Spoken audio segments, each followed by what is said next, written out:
biz hazırda Zığ-Hövsan kanalizasiya kollektorunun tikintisindəyik. Qeyd etmək istəyirəm ki, bu layihə 2025-ci ildə başlayıb və 2027-ci ilin sonuna qədər davam edəcək və bu layihə təhvil veriləcək. Bununla bağlı isə bizə daha ətraflı məlumatı bu layihənin sahə rəisi Zaur Mustafayev məlumat verəcək. Salam Zaur müəllim, buyurun. Salam, hər vaxtınız xeyir. Zığ-Hövsan kanalizasiya kollektorunun tikintisi layihəsi hal-hazırda icra prosesi davam eləyir.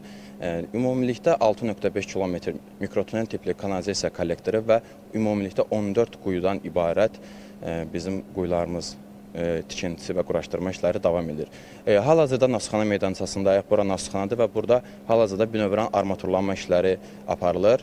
Qeyd etmək istərdim ki, mikrotunel tipli kanalizasiya kollektoru vasitəsilə çirkab su barmaqlıq qurğusuna daxil olacaq. Oradan süzülərək Nasıxanaya veriləcək və Nasıxanada ümumilikdə 12 nasosdan ibarət belə deyək, bu qurğu çirkab suyu Hövsan tullantı su təmizləyici qurğusuna vurulacaq. Bu proses 1800 mm diametrli 7 ümumilikdə 14 kilometr olaraq borular, polad borular vasitəsilə həyata keçirilir. Həmçinin Nasıxana meydançasında əsas siyirtmələr kamerası, əlaqələndirici kəmər, təxliyə kamerası və siyirtmə kamerası, həmçinin içməli su, yanğın su nasos stansiyası, yüksək gərginlikli elektrik yarım stansiyası və elektrik idarəetmə binası yerləşdirilmişdir.